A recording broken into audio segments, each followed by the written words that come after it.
Okay, so I was tasked with talking about educator learning with joy. One of the things I really like about my new research is that I often get asked to talk about joy, which is better than many things that I have been asked to talk about in the past. Okay, but where I want to start actually, thank you, is with who's in the room. So what I'd like you to do now is put your hand in the air if, at any point in your career, you were the lead teacher for a whole year in a pre-kindergarten to grade 5 classroom. Great. Leave your hand in the air if you did that work in pre-K to grade 5 for 5 years. 10 years. Leave your hand in the air if you've done that work full-time sometime in the last 3 years after the pandemic. Okay. So as we move into this, you can put your hands down. You already have done enough, those of you who had your hands up there at the end. As we move into this work, what I want us all to do, including me, is to be really humble about what we don't know.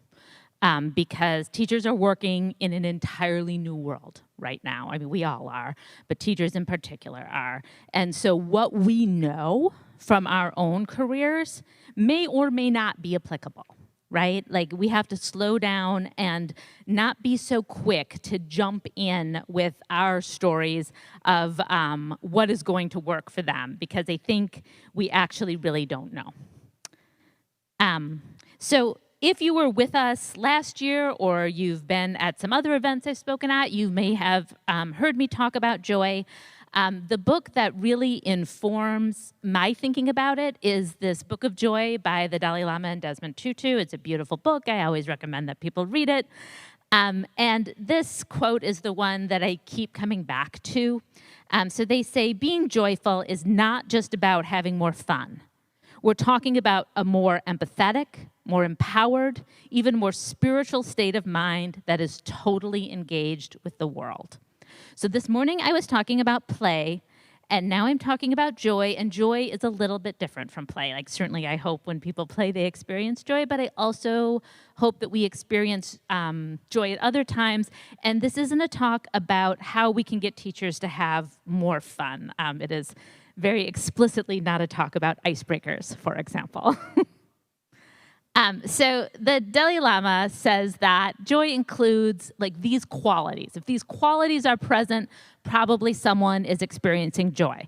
Pleasure, amusement, contentment, excitement, relief, wonder, bliss, exaltation, pride, elevation, and gratitude. And of course, we're all different. So when I think about like my work as a teacher, some of these stand out more to me than others. Like, there are some where I think, yeah, I felt that on a pretty daily basis, or I still feel it on a daily basis in my work now with method students. There are other things where I feel them in my life, but maybe not so much in my teaching. That's fine too.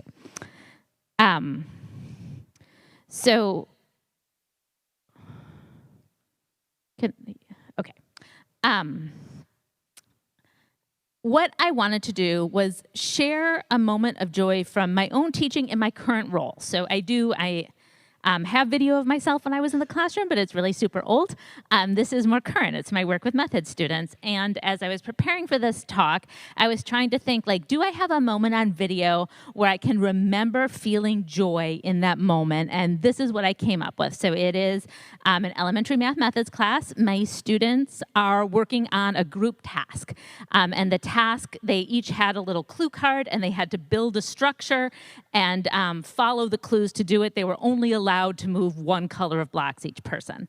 And the other bit of context that is maybe relevant here is this group of students who's working together here are all students who identify themselves as not math people at the beginning of the course. And so, like, the joy that I felt in this moment was sort of grounded in that knowledge. Okay, the green block shares one face with each of the others. This right here needs to go there. but it needs to touch all of them. With one of the 5 blocks. With each, okay, the green block shares one face with each of the other 5 blocks. But there can only be 6 and we already have 6. This could have been that. So, or the, but yes, but Annie, do you want to show the group what you're thinking of? Okay, first of all, I want whoever has the yellow cards, I want you to go back and read me why we have 2 yellow blocks in the first place. I just assume. You have red blocks. Oh, no, But I have red blocks, and it says each red block shares an edge with the yellow block. So you can only Not supposed to be 2. It was singular. Yeah, it was supposed to be that was on But yellow. but this still has to touch both of these. What has to touch both of these? The yellow still has to touch both the reds. So I think there is. And the green touches. The green goes on top of it because it's touching all of this. Yeah. okay, so the green block shares one face with each of the other 5 blocks. So it's not sharing. So it's not sharing. It's only sharing the face with the yellow. Sharing the edge with the other ones. Right. So. How do you make one green block? So okay. What I'm saying is this, look at this. That right there is touching 4 faces. And this bottom one. So this what is the green, clue about the yellow one? it touches all the faces. Who has that clue? Yellow block? I don't have yellow block. You have the yellow block. Read yours one more time. It's red block. Each red block shares an edge with the yellow block. Okay. Which would still be the same thing. That's what I'm saying. This, Oh, and whenever just put it block on is there, top. touches every face. Did it? And then this is still touching the red edges. Nice. That's the way it goes. So now we just have to draw it? That's right, don't you think? Yeah, I think it's right. That was good for the beginning. All right. So, I'm going to need slides as I talk about all this. You can make my picture little in there if you want. As I think about that moment, for me, like I highlighted in blue here, the emotions that were really present in that moment. Pleasure, excitement, relief, and pride. And the reason I think those were there are a couple things. One is I was proud of my students for figuring this out, but I was also proud of myself for keeping my mouth shut for the most part. It's really tempting when you're in those situations to jump in, and the only thing I said was, who has the clue about the yellow blocks? Can someone read the clue about the yellow blocks? And so, like, getting to that point where you're going to trust your students to get there, especially students where I was actively worried that not solving this task when everyone else in the room did was going to impact their mathematical identities in a way that I didn't want. So I was a little bit anxious that they would be successful here. I was also excited, and you've only seen this once, but you can sort of see it in my face as I'm watching them when I start to see them putting it together and recognizing what is happening there. I was relieved when they figured it out. And I was glad this group task worked. I was just saying to Maisie yesterday when I was introduced to this kind of group work. I was already a graduate student. I'd been out of the classroom. And I said, I hate group work and I don't like it. And I'll go through this professional development, but I'm not going to use it. And then I went through the training and it was like magic. I was like, okay, this might be okay. And so I started to use these strategies and saw that my relationship with group work changed and what it could do for me in the classroom changed. And so there was a pleasure in my own learning here, right? This was a pedagogical tool that I brought into my repertoire that I didn't have before. And I think sometimes we forget that learning itself is inherently pleasurable.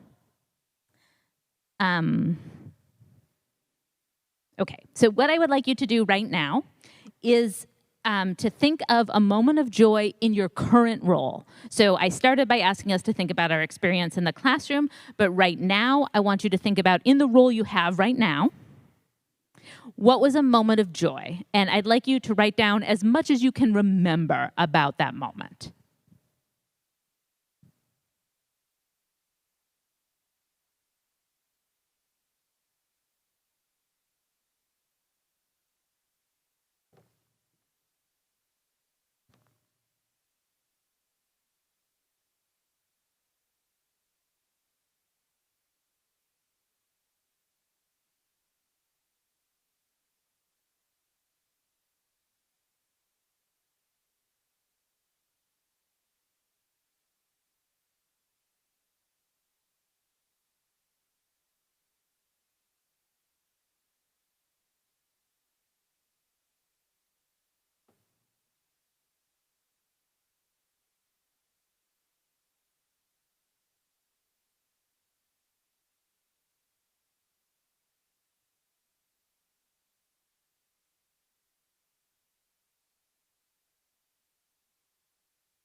Okay, so in just a moment, I'm going to ask you to talk to people at your table, and I'm going to ask you to talk about two things. One is, which of those emotions did you feel in that moment of joy, and why were you feeling that thing?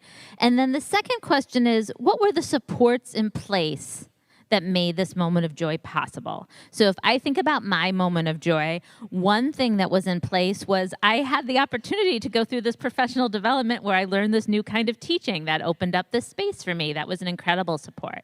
Another support is I teach classes of 25 students. My husband also teaches at MSU. He teaches classes of 250 students. And so his moments of joy, I would say, are much fewer and farther between than mine, because I am allowed to do a kind of engaged pedagogy because of my class size that he is not allowed to do. Another thing is I had the materials I needed to do the activity. We needed these little colored blocks. We needed cue cards. I had a classroom that was like pretty. It allowed my students to break into groups. It didn't have those desks that are like, bolted into the ground that we can't move around. I was well rested. I was well fed. All of these things made that moment, fed into that moment being possible. I wasn't worried about being observed. I wasn't worried about having my practice critiqued. I wasn't worried about how my students would do on an assessment. All of those things fed into my moment of joy. So what I would like you to do now is turn to your partner at the table, or a group of three, doesn't really matter, and first talk about which of these emotions stood out for you in your moment of joy, and then think about what were the supports that made that moment possible for you. Go ahead.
All right, let's come back together here. So as we go forward, the thing I really want you to keep in your head are those supports that you identified that created your moment of joy, because you're here in your role as an educator who supports teachers in some way. And so it is our job to create these supports for other people, and that's what we're going to be thinking about. So increasingly, over the last 10 years, there's been more and more research on happiness in particular, a little bit on joy. And what we see is there's sort of a reinforcing cycle that happens. So as people are happier, they feel more creative. As they are more creative, they are better able to solve and cope with problems, which makes them happier, and then they're more creative. And so we go around in this cycle. So we can intervene at any point in this cycle, but one thing to reasonably think about as educational leaders is how do we create more happiness or more joy for the people that we work with. This is a quote from someone who does neuroscience work, and he says, engagement is a state of being willing to do difficult things, to take risks, to think deeply about issues and develop new solutions. Interest, happiness, joy, and desire are approach emotions. The state is one of increased dopamine levels, important for interest in learning. So when we are in this sort of happier, more relaxed state, we are more willing to take on challenges. And this is true of both children and teachers. So last year, I was really focused on how do we create joyful classrooms for kids, which is important. This year, I'm focused on how do we create joyful spaces for teachers? Because guess what? If teachers are more joyful, so are their kids. Stress always rolls downhill, right? So if administrators are creating a stressful environment in schools, teachers are creating a stressful environment for kids. That's how it works. So we want to think about, well, how do we change that environment for teachers? So here's how we change that environment for teachers. This is where this whole talk takes a dark turn, but I understand that tomorrow you're going to end with an inspirational speaker, so it's not my job to lift you up this time. We're going to talk about obstacles to joy. So what are those things that get in the way of our ability to experience joy? And the Dalai Lama and Desmond Tutu go through these as well. So they say fear, stress, anxiety, frustration, anger, sadness, grief, despair, loneliness, envy, suffering. And when I put up those emotions for joy and I said, I don't feel all of these in the classroom, but I feel some of them, I'm pretty sure I felt all of these in the classroom, right? Teaching is hard. Teaching now is even harder. These obstacles to joy are for real. And creating joyful spaces for teachers means not only creating opportunities for teachers to experience those positive emotions, but it means reducing the chances that they will experience one of these negative emotions, okay? And so to do that, I started with trying to focus on teachers who have been in the classroom over the last few years. And I want to bring one of their voices into the classroom. This is a teacher I know only through social media, and she's actually a high school literacy teacher. So she is in some ways as opposite from early math as you can be, but she is so thoughtful and so engaged and so lovely. This is not our disengaged teacher. This is someone who is doing the work. We all want our students to have, our literal children to have this teacher, which I think you can see from this post. So she says, she shows up thinking she looks good, and actually she goes on to tell the story. One of her kids actually just started playing the Arthur theme song when she walked into the room. And so, this is so great, right? That she sees the humor in this, that she has a relationship with students where they feel they can do this. She also, shares such lovely pedagogy, poetry that the kids write and ways of annotating stories that engage high school students and relationship building things. She's just truly amazing. But she recently wrote this little article in Edweek after a study came out that maybe y'all are familiar with. So it said, since the pandemic, teachers are not interested in professional learning, and they had all these reasons teachers weren't interested. And Mrs. Bond wrote this response. I'm just going to read a couple excerpts from it. She says, in far too many school districts, professional development is a joke. Mandated district PD rarely applies to classroom practice, and when it does, it is not consistently offered to all teachers. Every day, I witness teachers on social media asking for resources and tools to help their students because districts refuse to invest in curriculum and training that actually matters. District leaders, who are often more than several years removed from the classroom, are oblivious to the reality of our students' needs and should spend more time in classrooms instead of forcing teachers into professional development that doesn't develop us professionally. Every teacher I know is craving genuine professional development and resources to help us make our work more meaningful. And I know this is hard to hear, right? It's hard to hear for me. In my role, I imagine it's hard to hear for you in your role.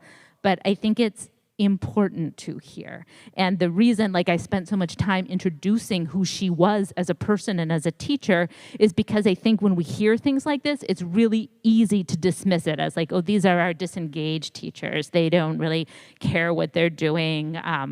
They need to retire or whatever else you're telling yourself. But often it is our most engaged teachers who are frustrated with professional development and support that doesn't meet their needs.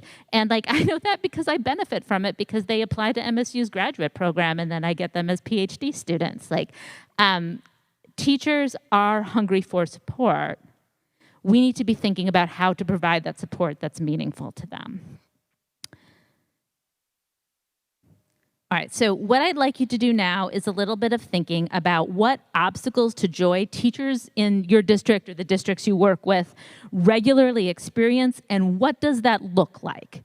So when teachers experience fear in your district, what does that look like? What is it around? When they experience anxiety, when they experience frustration, when they experience envy, what is specifically is happening to cause those emotions for teachers? Go ahead and maybe on this one, talk in whole tables even.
Okay, I think on this one, I would like to hear some things get out in the whole group. So are there people willing to raise their hand and talk about one of these emotions and how that shows up for teachers in your space?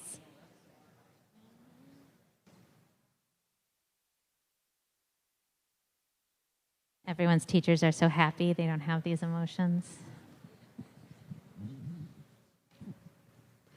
I was thinking about so I work with like Head Start and GSRP teachers, and it's the envy. Like they think that will never work for me. They've got the good group of kids, but they're not always thinking about all of the front loading that has taken place from those teachers to kind of get those kids. It's not about the kids. It's about what you're doing in your classroom.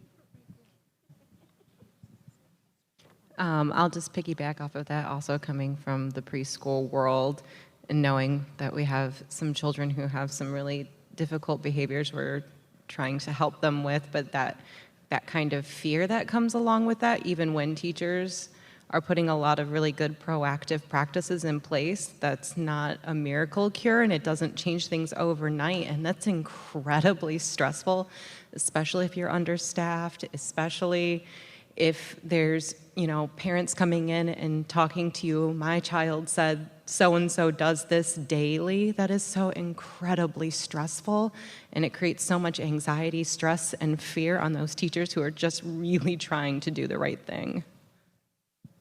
Thank you. How about one more? Can I get someone who's in a K-5 or works with K-5 spaces?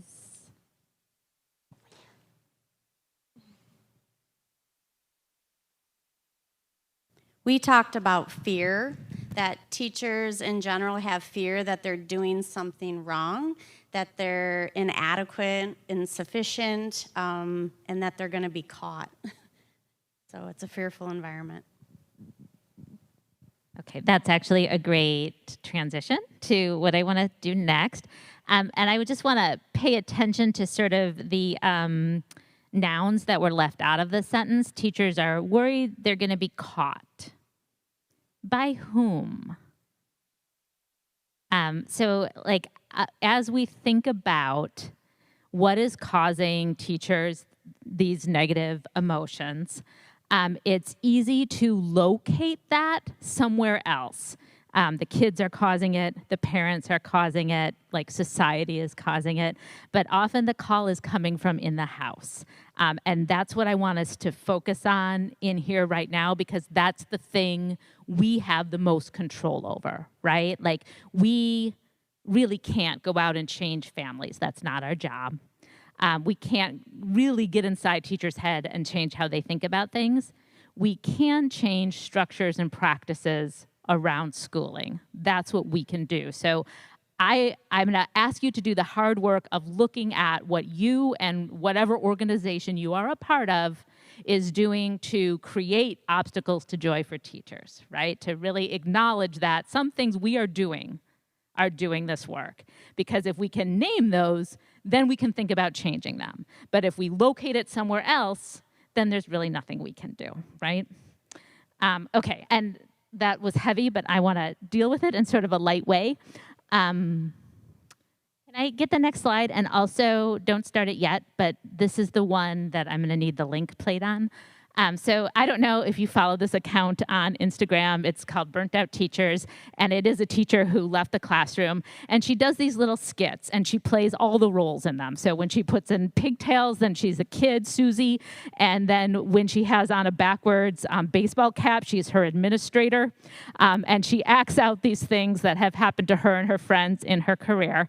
And so I want to play this little skit she does and think about the ways in which a relatively common practice in schools creates these negative emotions for teachers. So can someone in back make that play? Oops, it needs to go back.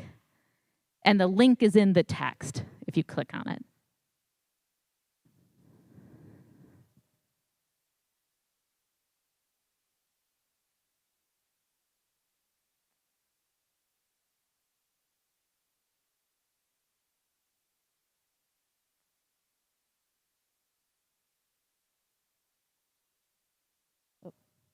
You probably need to turn on the sound. And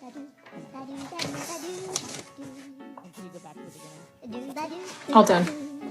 Perfect. Now here's your checklist for what needs to be included in your lesson plans. Back to the beginning. Okay? Alrighty, here you go. Looks great. Now here's a checklist for all the data you need to be collecting. Okie dokie.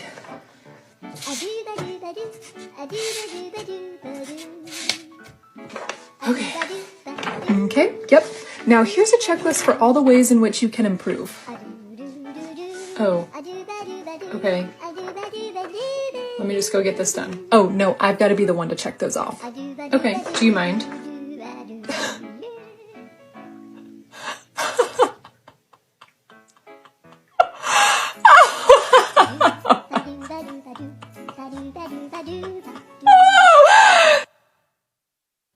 Okay, you can go back to the slide deck. So often when we talk about improving educational practice, like what I hear is, well, we're going to create another checklist for teachers, and we'll just give that to them, and then everything will be better, especially once we start holding them accountable for that checklist and making sure they're doing all the things. And like, I am here to tell you, I don't think checklists are promoting joy for teachers. And I know y'all have good reasons for your little checklists, but that is a practice that I would ask us to ask some questions about, like whether this is something that is really working for us and our teachers. So when I raise this question of what is it that we are doing that creates negative emotions for teachers, I don't necessarily mean things that are really bad, like we're yelling at teachers, right? I mean common administrative practices that we're doing that create these negative emotions that we can actually say, you know what? We don't need to do that anymore. So I want to get with a particular example, and right now I just want you to make a list of what do you think teachers are stressed about in that first week of school and the week before the first week of school. What are they worried about? Go ahead at your tables, make a little brainstorm list.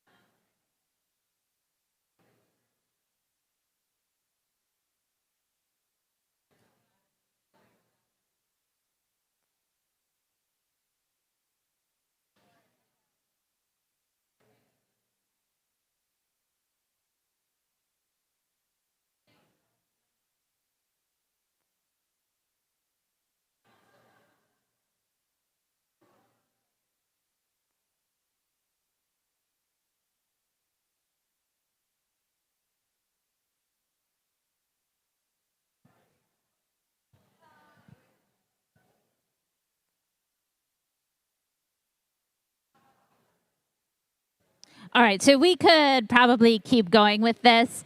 Can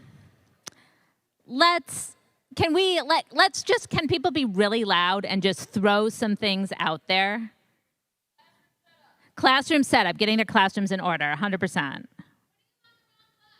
Putting kids on the wrong bus, especially the little ones, very stressful. What else are we worried about? Class list, what was in back? Open house, so meeting parents for the first time, having our room ready for parents for the first time, knowing what our schedule is, all of those things. What else are we worried about? Your bladder, did you say? 100%. 100%. Can I just say, I never fail to appreciate about my job now. I can go to the bathroom whenever I want. And I teach grown-ups, so I can even do it during class if I want to. I will never not be grateful for that privilege. Anything else? Oh, supplies. Do I have what I need to do the things that I need to do? Are they organized in a way that my kids can access them? Are my pencils sharpened? All of that stuff. Okay. So this is what teachers are worried about as they come into the beginning of school.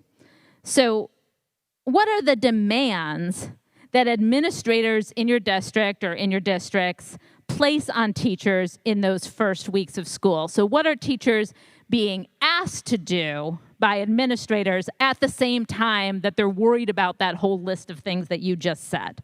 Go ahead and talk about that at your table.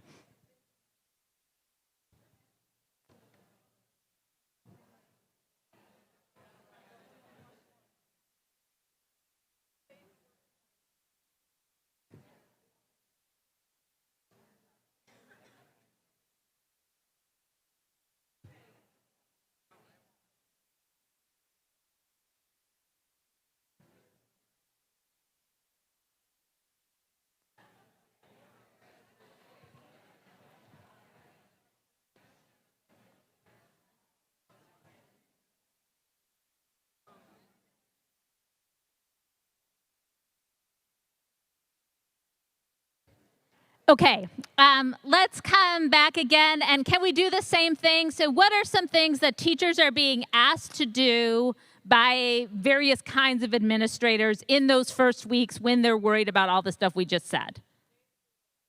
Safe schools training, right. Let's bring down your stress by doing some safe schools drills as opposed to doing any kind of meaningful gun legislation. What else are teachers worried about? Writing lesson plans and getting them in whatever format they need to be checked off in with all the little boxes. What else? End of the year benchmark. So when are we going to do our assessments? How are my kids going to move? How is my assessment going to work? Teacher evaluations. What are those going to look like for me this year? Curriculum night and being ready for that. And all these demands are happening. And then in that first week of school, what do we do with teachers? Like before kids are back.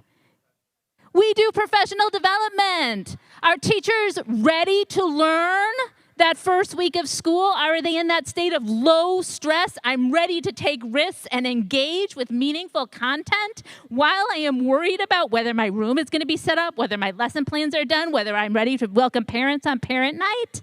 That is not a good time to be engaging teachers in learning. It's just not.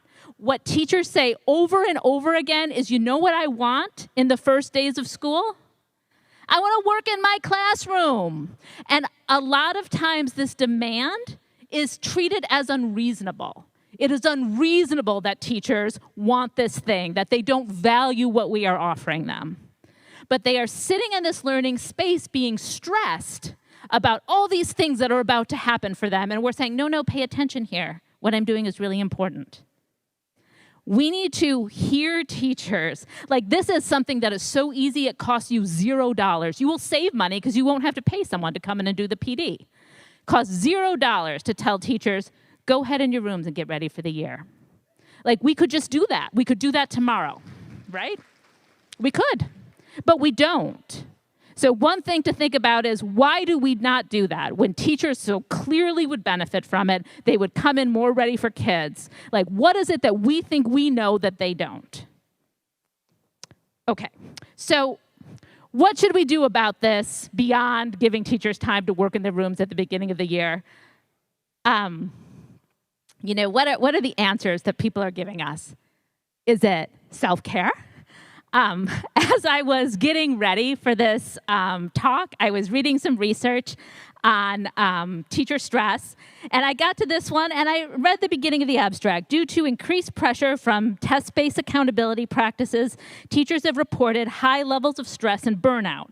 High teacher stress has an impact on school outcomes, including absenteeism, school climate, burnout, and teacher behavior management. And I was like, okay, like, this is from 2019. It's talking about some really tough stuff teachers are going through. It's even more true now. Like, I'm into this.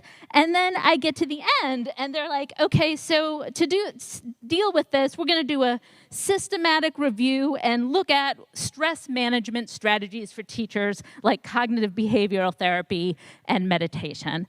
And I just want to say, beloved, no, that is not the way. Teachers don't want breathing exercises. They want planning periods. We have got to stop pretending that structural problems are individual problems of teachers. We have to stop giving them working conditions that are so terrible, we need to bring in stress management consultants to help them manage their terrible working conditions instead of changing their working conditions. Like, it is not okay. It is crazy making. And so, like, as I was thinking about, like, what is it I want to finally tell this room of people who aren't teachers? Like, this is what I want to tell you. And I know, like, y'all aren't the district principals, and your power is limited and whatever. I still don't actually understand ISDs, even though I have worked in Michigan now for 9 years. But whatever, like, kind of power and levers you have, I would urge you to be, like, working on how do we create structures where teachers can experience joy and therefore children can experience joy. Thank you. Okay, so we're going to take just a couple minutes here, and with Maisie and Deborah, we're going to dream big. So I don't want you to worry about the possible right now. I just want you to think about what could we do, and especially what could we remove to reduce obstacles to joy for teachers. And I want you to be super grounded in your context now. So I don't want you to say, oh, we can double teachers' pay, or we can reduce class sizes by half. Like, we can't actually do any of those things. I want these to be things that you could literally, like, someone you know has the power to do this. Even if you don't have the power to do it, you could show up in their office and you could say, I really think we need to do this thing, okay? So spend a few minutes brainstorming about that.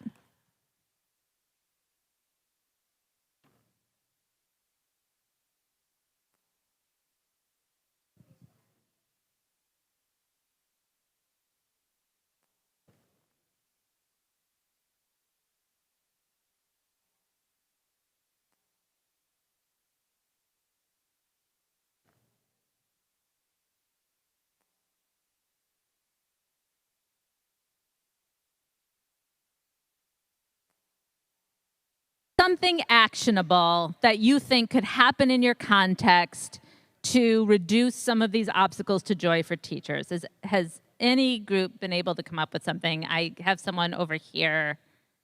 I don't know where my microphone fairies are. Right here, Jill.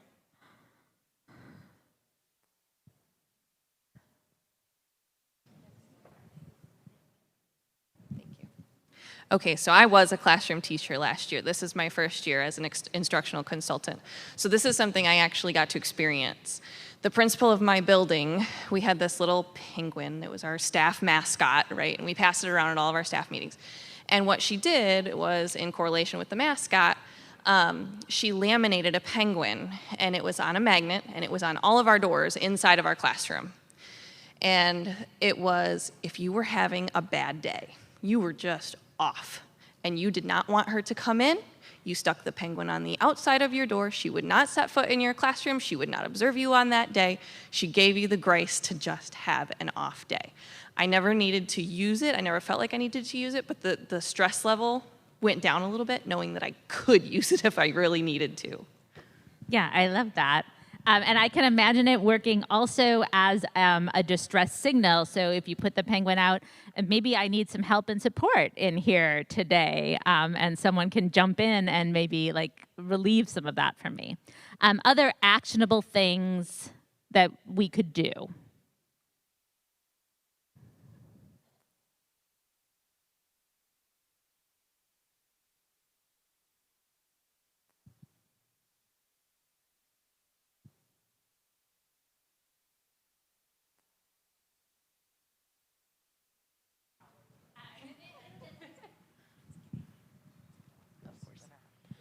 So the beginning of the year stress with professional development has been a big deal with our area, especially we have to home visit and we have all these things starting at the beginning of the year.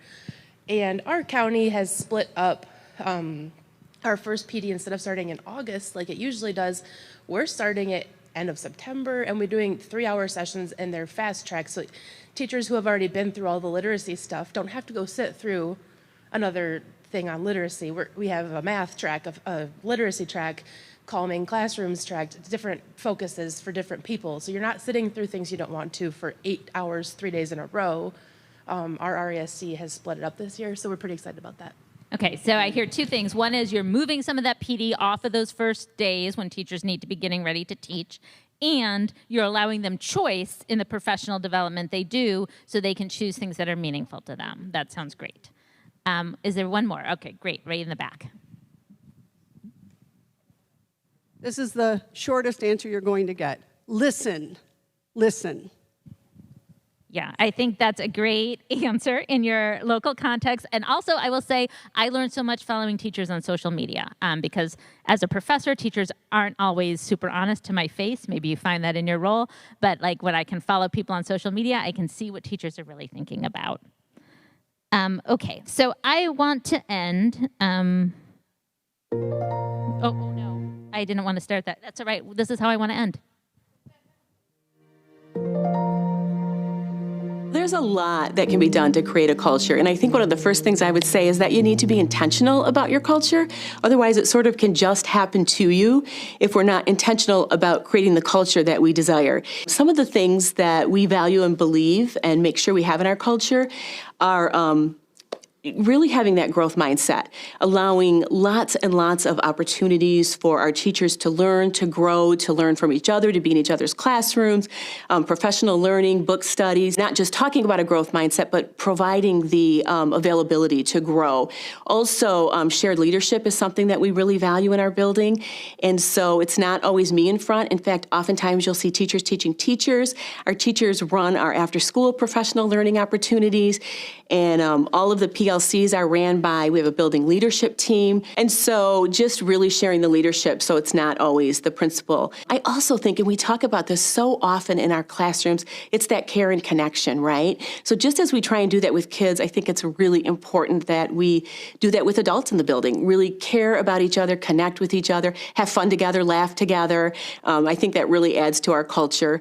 We also embrace our mistakes. We talk about it often, really celebrating imperfection. There's not a such thing as a perfect lesson. So really kind of celebrating that it's okay to make mistakes. This is messy work, and really being curious, having that spirit of curiosity in our building, especially when it comes to our data. That was really hard in our building, having like those data conversations, and it's so personal, and I think people are afraid, but really how can we shift our thinking to be more curious, ask questions, what is our data telling us, and maybe less judgmental on ourselves and or the kids. So those are some things that I think we have really tried to do to shape our culture in that way, and actually to have fun and find the joy. I guess I would end with saying that we can be intentional about it, but tending to the culture is just as important. So once you've established your culture and your values and your beliefs that you have, because there are times, I will tell you, we are not perfect, and there are times where our culture is off the trail, and we have to sort of have those honest conversations and say, those aren't what we value and believe. How do we get back on track and establish those values and beliefs? So we spend a lot of time kind of tending to the culture as well as trying to live it, and not always perfect. So I wanted to end with that, not only because I think it's great advice, but that was a school I was in when we did our videos. And I wept twice in that school. So I teared up in the classroom, and I actually went into the bathroom and just sobbed.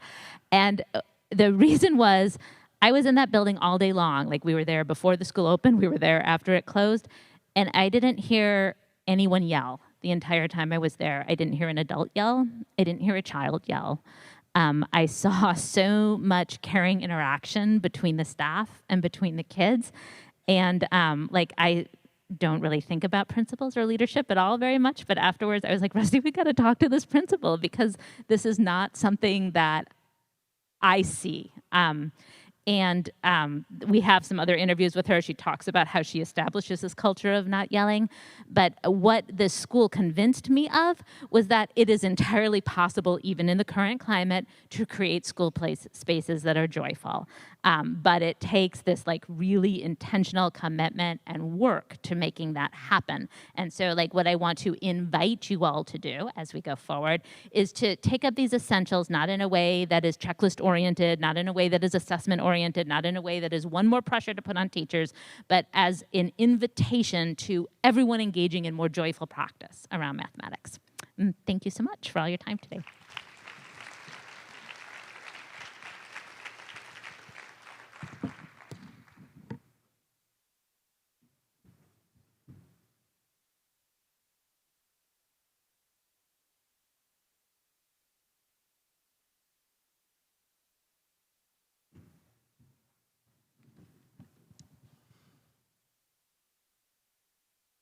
We'll just leave that exactly where it is.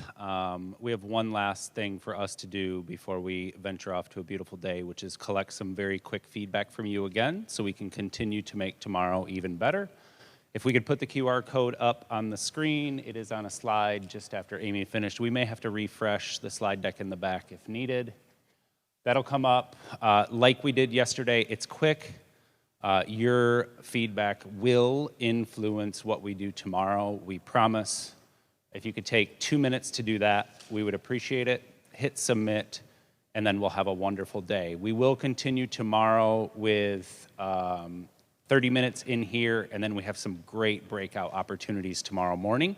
We'll go over what they are in the morning so that you can make an intentional choice.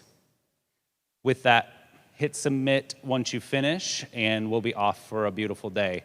If, just like yesterday, you could support us by being team players, taking a basket, taking the table tent, and any other materials to that back table, again, that would really be helpful for our team. They'll come in, change the linens again. Have a great night. We're excited to see you tomorrow. You need the QR code? Back up, please. Oh, really? There it is. Thank you all for giving us feedback. We appreciate it.